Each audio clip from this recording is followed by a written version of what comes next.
मिथिलेश तिवारी नाम से तो समझ गए होंगे कि किनके बारे में बात कर रहे हैं, क्योंकि कल से ही हमारे चैनल पर वो काफी ट्रेंड भी कर रहे हैं। वो क्या है ना कि जब सच को दबाने की कोशिश की जाती है तब सच अपनी दुगुनी गति से वार करता है। आपको लगा अगर आप हमारे मेहनत को झूठ साबित कर देंगे तो हम उसको सह लेंगे।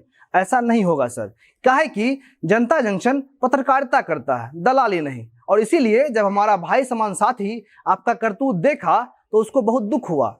काहे कि उसके पास आप जैसे नेता लोग के तरह हेलीकॉप्टर तो है नहीं सर।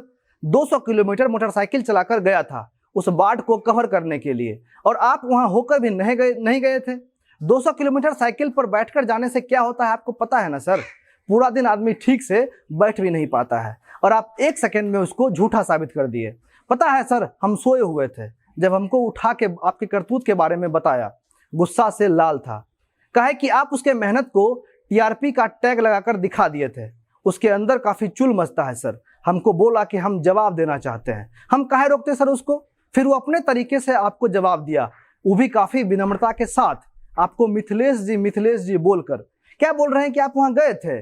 गए होंगे सर, लेकिन हमारा वीडियो वायरल होने के बाद घड़ियाली आंसू बहाए थे कि नहीं? आप नेता लोग तो सर बिना विक्स लगाए हुए भी आंसू निकाल सकते हैं। हम आपके फेसबुक पेज के अबाउट सेक्शन में गए थे सर। वहां आप अपना फेवरेट किताब में गीता का नाम लिखे हुए हैं। बदनाम कर दिए सर आप गीता को। उस गीता का एक श्लोक है, हतो व प्राप्यसि स्वर्गम जित्वा व भुक्षसे महिम तस्मात् उत्थिष्ठ कौन्तेय युद्धाय कृत निश्चय। इसका अर्थ यह है सर कि श्री कृष्ण अर्जुन को समझाते हुए ये कहे थे कि अगर तुम इस युद्ध में वीरगति को प्राप्त होते हो तो स्वर्ग की प्राप्ति होगी, और यदि जीवित रह जाते हो तो इस धरती का सुख प्राप्त करोगे। इसलिए उठो और दृढ़ निश्चय के साथ युद्ध करो। एकमात्र इस श्लोक से भी अगर आप हिम्मत लेकर अपने इलाके में बाढ़ पीड़ित लोगों को बचाने के लिए जाते, और इस क्रम में यदि खुदा न खास्ता आप इस बाढ़ में बह जाते तो स्वर्ग जाते, और यदि बाढ़ से लड़कर अपने लोगों को बचा लाते तो लोग आपको भगवान मानता। लेकिन सर आप ऐसा नहीं करेंगे। आपका आईटी सेल वाला अच्छा वीडियो एडिट किया था, लेकिन आपके उस झूठ को 4000 लोगों ने भी नहीं देखा सर, और हमारे सच को 14 लाख लोगों ने देखा है। आप अपने डीपी में जय श्री राम लिखकर लगाए हुए हैं सर। राम तो मर्यादा पुरुषोत्तम थे, और आपके पास ना तो मर्यादा है और ना ही आप पुरुषोत्तम है। अभी भी समय है, आप खोलकर देखिए अपने आसपास बर्बाद हो रहे परिवारों को, और कृपया करके उन्हें बचाइए। हो गया, बस इतना ही। अब मेरा परिचय। नमस्ते, मेरा नाम मोहन शर्मा है और आप जनता जंक्शन देख रहे हैं, और ये हमारा कार्यक्रम सुबह सवेरे है, जिसके माध्यम से हम आपको बिहार की 3 प्रमुख खबर बताते हैं। और पहली खबर ये है कि कानून मंत्री रविशंकर प्रसाद ने सुशांत सिंह के मामले की जांच ईमानदारी से करने पर जोर दिया है। इस पूरे मामले पर रविशंकर प्रसाद ने यह कहा है कि मामला सुप्रीम कोर्ट में है, और कानून मंत्री होने के नाते उनकी एक सीमा है, लेकिन पूरे देश के साथ साथ उनकी भी मांग है कि जांच तेजी से पूरी की जाए। इसके साथ ही उन्होंने सुशांत के साथ हुए कुछ वार्तालाप के बारे में भी बताया।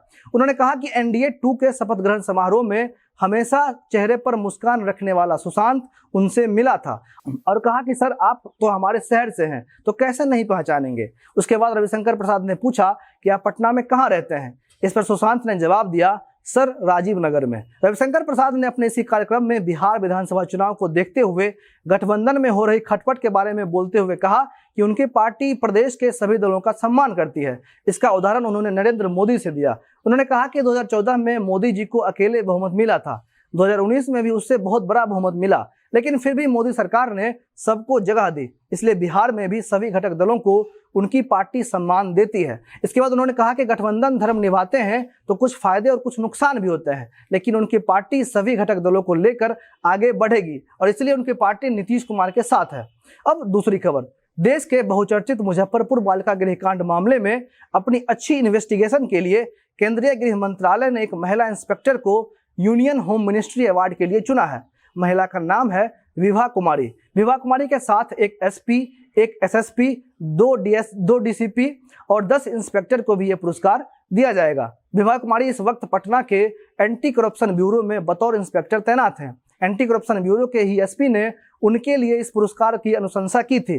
विभा कुमारी मूल रूप से पटना जिला की रहने वाली हैं और पटना में ही सरकारी आवास में रहती हैं। अब तीसरी खबर, 15 अगस्त की सुबह गांधी मैदान की ओर जाने वाली सड़कों को आम जनता के लिए बंद कर दिया जाएगा, जिसकी वजह से गांधी मैदान की ओर गाड़ियां नहीं जा सकेंगी। 15 अगस्त को स्वतंत्रता दिवस है, और गांधी मैदान में हर वर्ष स्वतंत्रता दिवस मनाने का आयोजन किया जाता है, और इस साल भी इस आयोजन को किया जाएगा। लेकिन कोरोना को देखते हुए इस बार समारोह में आम जनता को भाग लेने की इजाजत नहीं होगी। सुबह 7 बजे से गांधी मैदान में आयोजित समारोह की समाप्ति तक शहर के प्रमुख मार्गों में शुमार फ्रेजर रोड, न्यू डाक बंगला चौराहा, जेपी गोलंबर, एग्जीबिशन रोड आम जनता के लिए बंद रहेगा। एसपी ट्रैफिक और एसएसपी ने अपनी ओर से ये आदेश जारी किया है, जिसमें ये बातें बताई गई हैं और आदेश का उल्लंघन करने पर कड़ी कार्रवाई की जा सकती है। वाहनों की आवाजाही को रोकने के लिए काफी भारी पुलिस बल की तैनाती की जाएगी और विशेष व्यवस्था के तहत राज्यपाल, सीएम, डिप्टी सीएम के आने जाने के लिए पश्चिमी गेट नंबर 1 को आरक्षित किया गया है। वहीं अति विशिष्ट कार्ड धारकों के वाहनों का प्रवेश एग्जीबिशन रोड के सामने गांधी मैदान के गेट नंबर 10 से होगा।